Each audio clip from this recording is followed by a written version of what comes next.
right. Good afternoon. My name is Andras, and I'm from a small yet very proud country in Central Europe called Hungary. And just to be clear, no, I'm not hungry. And yes, I only eat goulash and paprika. So now that we got that out of the way, I work as an AI engineer for Phenospex, and my background is mainly in computer science, graph theory, discrete mathematics.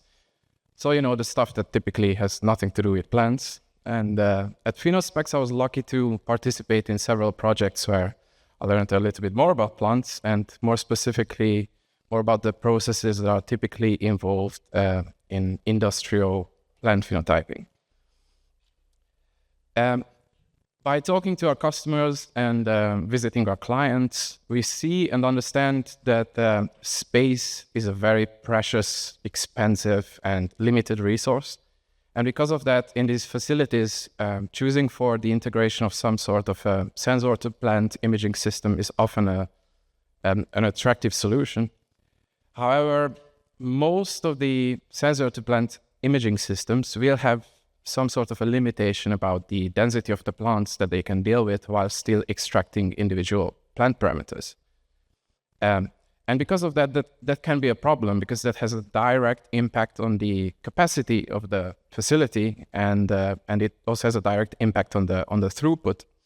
And we at Phenospex really believe that these are exactly the kinds of problems we need to solve as an industrial supplier to be successful in driving our mission forward to make digital phenotyping the standard. And to address this problem, we have developed a method called GridCast, which ingests a 3D point cloud, just like this one in the image. And in a first step, the algorithm performs a 3D plant instance segmentation on this point cloud. That means that the method annotates the vertices of the point cloud to convey information about which points belong to which plants exactly. And I guess this is still quite easy to understand why this is absolutely necessary, because if we wouldn't be able to tell the plants apart in the data, we wouldn't be able to extract plant parameters on the individual level in the first place. Then in a second step, the algorithm extracts an underlying grid-like structure that best represents the arrangement of the plants.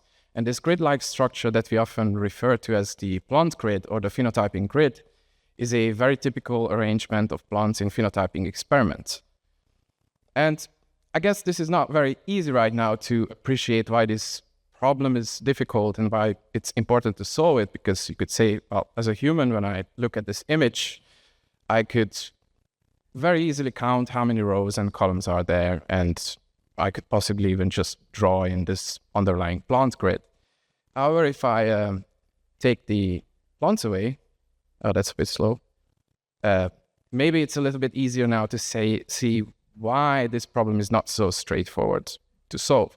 And then in a third and final step, then the algorithm also assigns the detected plant instances to positions on the grid, which you can see denoted here by the column and row numbers in the image. So before I delve into the technical details behind the approach, I would like to note that we have taken a slightly different route to what we nowadays see in academic research, where the trend exhibits an increased focus on the development and application of more and more sophisticated, more and more complex machine learning architectures. And these are really interesting. However, when we would like to develop something for the industrial scale, and ultimately we would like to turn our solution into a product at some point that's robust and reliable, there are a couple of things to keep in mind. First of all, ideally, the method that we develop is easily deployable on common hardware. Typical scenario that we would face is that we often need to install our entire software stack on an old Linux server that's been sitting in the greenhouse, and this directly disqualifies all the resource-intensive and typically GPU or edge hardware-dependent approaches for us. And moreover, because in phenotyping, both the plants and the experiments are just so very, very diverse, it's very difficult to just develop a single model to rule them all.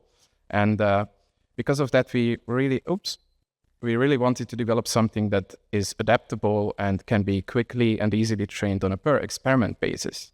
So I can tell you from experience that if you train a model that has a good performance on, let's say, corn, in a very short while, you can be absolutely sure that there will be people asking you if we can use the same thing now on Christmas trees.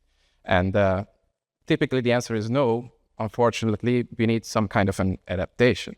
This is what we sometimes also refer to as the problem of domain shift.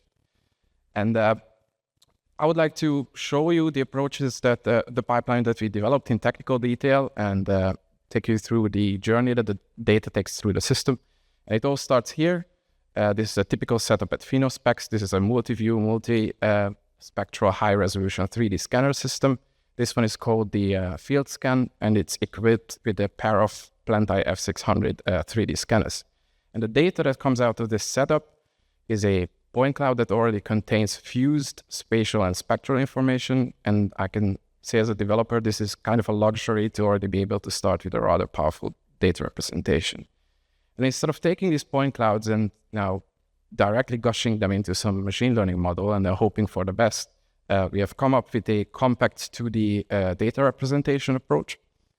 So the 3D point cloud first is flattened into a 2D projection image where the depth information is just treated as an additional color channel. And then through statistical analysis, we have realized that actually 3 main axes are enough to explain most of the variance in the data. And we have chosen NDVI, GLI, and depth as the 3 main axes to encode the information. You could ask the very valid question now that, okay, how can we perform complete 3D segmentation based on these 2D projections? Are there not going to be stuff that we are missing?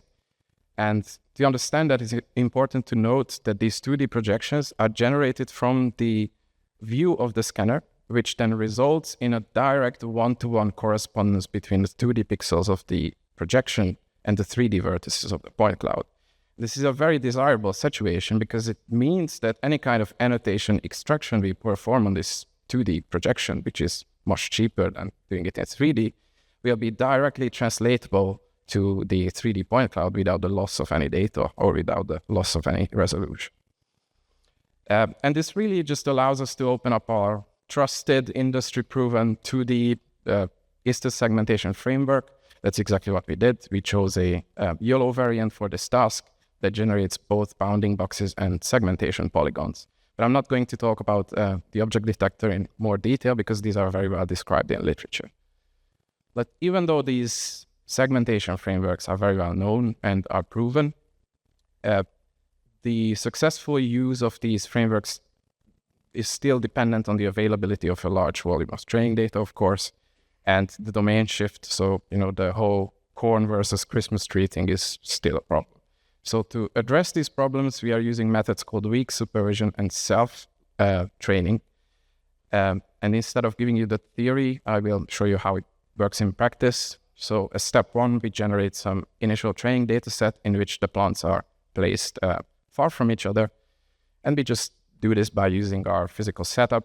And we'll call these the easy instances. Using these easy instances, then we can extract a pool of plant units using deterministic methods like color filter,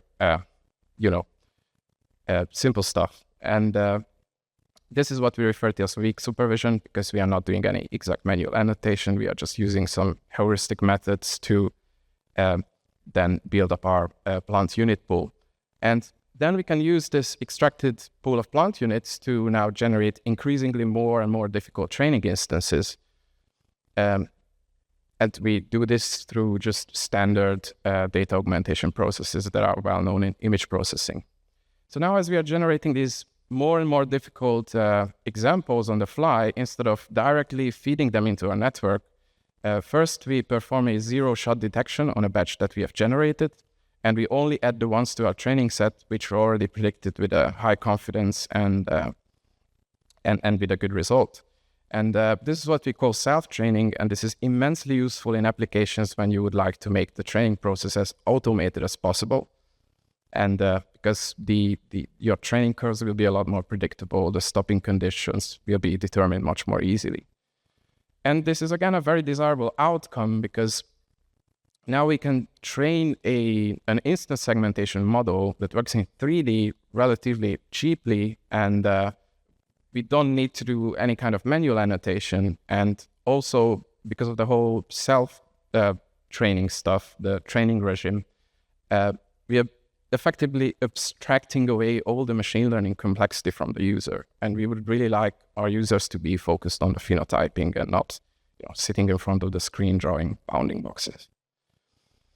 So that concludes the part, the description of our solution to the instance segmentation problem. So now I will be addressing the grid detection and the plant-to-grid assignment. So as I said before, in phenotyping experiments, typically the plants are arranged in some sort of a 2D grid. And as we have seen before, this might not be the most straightforward problem to solve. But what is the difference between here, the problem seemingly being difficult, but here we can see the grid pretty easily. So perhaps we could ask the person with no pens, and he could perhaps say that, well, he sees where the 2D grid is because he's looking at the setup and his brain is able to find reference points, and that's how he sees where this plant grid is really located. And but there are no reference points, and this is exactly the thought process that we followed when we realized that detecting anchor objects and reference objects can immensely aid the grid detection. Right now you can see it's that's much easier to detect the grid. So we know where the plant grid is located at this point, but we still need to figure out which detected plant instance belongs to which grid cell exactly. And this is non-trivial. Again, as a human, you could say, well, I start at the corners and I make my way through this grid. But there's a problem with that, because as soon as you make a mistake, that can potentially disrupt the assignment of other plants to their correct grid cells. And perhaps I could illustrate this better with an analog that's called the dinner party seating problem.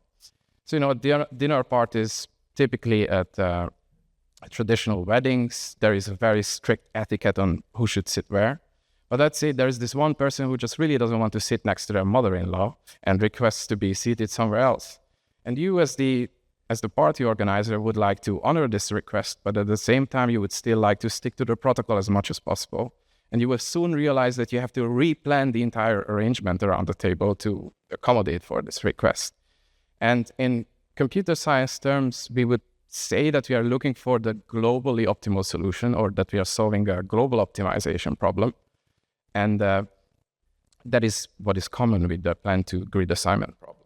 And linear programming has been a very well-researched, very well-established field in computer science and mathematics. And it is very powerful at solving problems which can be formulated with a linear objective function and a linear set of constraints. And that's why it's heavily used in business process optimization, in planning and scheduling, operation research, and so on, where finding this globally optimal solution is very critical. And I understand that if you don't have a background in computer science, this might not be the most approachable thing. But the point here is that we can formulate the plant-to-grid assignment problem as a linear program that can be efficiently solved with existing methods. So if we extract the global solution now from the linear program, we know that we have a solution that is optimal and there is no better way to arrange the plants. So now we could also start to infer where maybe the missing plants would be, and so on. In our latest experiments, we were busy with trying to link the performance of GridCast to, which you can see here, evaluated across species. And as you can see, we're still working on the Christmas tree. But what we are really focused on is trying to link this performance to then the impact on the plant parameters and the impact on, okay, what does this now mean for our spacing exactly? And in this graph, you can see the R² on the y-axis, which is the correlation between the extracted digital plant parameters and the ground truth data that was manually measured. And on the x-axis, you can see the spacing ratio that starts at 1, and that means no overlap between the plants. And as we move over to the right, at 0.75, the spacing ratio translates roughly to 25% overlap between the plants. And at 0.5, this means a 50% overlap. And as you can see, our baseline parameter extraction a pipeline that is marked with a blue line here has already a very good correlation with the ground truth data when the plants are not overlapping. But as you can see, as we start putting the plants closer together and we move over to the right, this starts to decrease. And it doesn't fall apart completely, but there is a significant drop. And if you use GridCast, then up to about 0.75 for spacing ratio, we can maintain the same data quality. And maybe this is not very easy to understand at this point. What does this mean exactly for the spacing? But this move from a spacing ratio of 1 over to 0.75 roughly translates to doubling the throughput of a phenotyping area. And imagine now how nice that would be to screen the plants twice as fast or put twice as many plants under your imaging system. So before concluding the talk, I would like to just note that we believe that we can really benefit from an efficient workflow in which we take complex problems, we translate them into forms where well-established methods already exist, and then we solve the problems in those domains. And this effectively enables us to thrive by using leveraged methods, and we can much more easily serve our design goals. I just would like to give a shout out to our application scientists, Martina Lazarin and Max Peters, who are the real people behind doing all the legwork of growing the plants, watering them, scanning them, measuring them, and ultimately then archiving the data for people like me to use. That's why I like to call them the data fairies, because they just appear at some point and the next day I have data to work. So thank you very much. And if we still have some time, then I'll be taking some questions.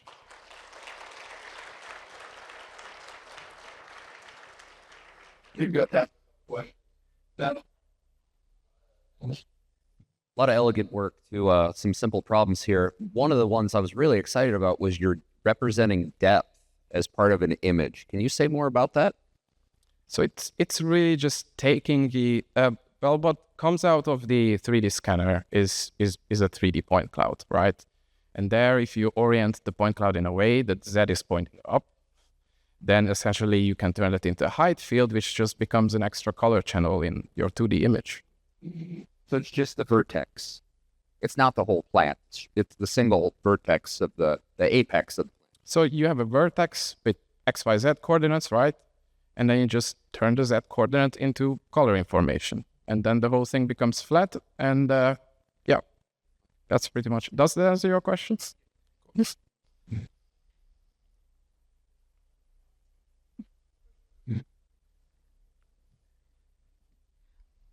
I may miss your explanation, but could you please make an explanation about the spacing ratio? Yeah, sure thing. Let me see. So the spacing ratio, well, I said that it translates to roughly 0.25 at 0.75 of a spacing ratio. This roughly translates to 25% overlap between the plants, but this is actually an oversimplification. So spacing ratio is calculated as the measuring the average diameter of the plant and then dividing that by the center-to-center distance of the planting positions. So a spacing ratio of 1 actually means that the plants are exactly as far apart from each other as big we expect them to be. So ideally, they would be just not touching.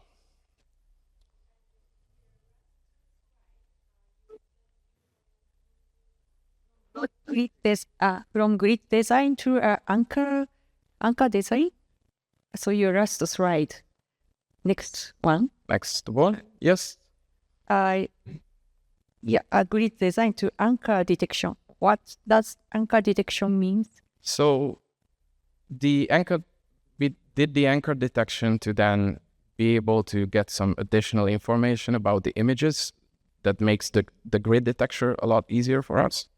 And in this particular case, the anchors corresponded to these planting cubes or the pots that were in the images. But in theory, these anchor objects can be anything that is easily detectable and conveys some information about an occupied grid cell.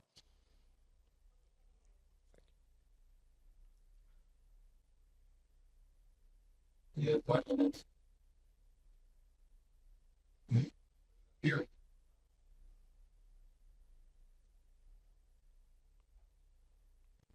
Thank you for presentation. My question is, you said one challenge is about the high volume of the annotation data set. Yes. Have you using transfer learning method or data augmentation for solve this problem? So we are using data augmentation in terms of using the extracted plant unit pool to then generate increasingly more difficult instances. And the idea here is really that when the instance is easy, when the plants are far from each other, this problem is pretty easy to solve with very simple methods. And for that, we don't need any machine learning or any kind of sophisticated approach to deal with that. The problem becomes increasingly more difficult as the plants getting more and more intertwined, where we have to resort to something a little bit more sophisticated. And then the good thing about it is that we don't have to annotate either of them. And yes, transfer learning could help in a way. And we are using transfer learning in the backbone of the detector, for example. So there you do use a pre-trained backbone for the network that we then tune towards detecting plants. You work about ULOV8, yeah? Yes. Okay. Yes, because I work about ULOV8 and transfer learning get a better performance. That is why I asked you, did you work about transfer learning, or because this is a good solution for get a better performance? Yes. Of course, these pre-trained backbones, these networks are really good at detecting features like corners and shapes, which are then, yes, we don't have to relearn that, so the training process is also faster. Okay, thank you so much. Okay, one last question. Thank you. I'm really interesting about the self-learning, and you say you didn't get a well result, you will go more data. So do you face any overfitting if you pull more data and reduce the result? How do you balance how many data you pull, how many data you generation? I'm not sure if I got that. Yeah, because you mentioned the self-training. If you not get the prediction very well, you will make more data for continue the training. Yes. And usually put more data, maybe facing the overfitting problem. Yes, so with the self-training idea, we have direct control over the increasing difficulty of the instances. So, right, if we would just try to generate the very, very difficult ones immediately, then you would also see these spikes in the training in the learning curve. And we do this very slowly in a very controlled way. And with that, it's also very easy for us to approximate where is the point of diminishing returns, where more data doesn't help us anymore. And we can also see where exactly the limits are, where we cannot get with the current methods that we are using any better results, even with more data. Does that answer your question? Yeah. And how many data at the end you pull together, let's say, the ideal result? How many? Right. So as you see on the setup, we had around, but typically we have between 50 to 100 plants on a trade finder, so in 2 square meters, and we scanned it about 10 times. And so that's pretty much the only training data set we need to generate with our setup to set up this whole pipeline.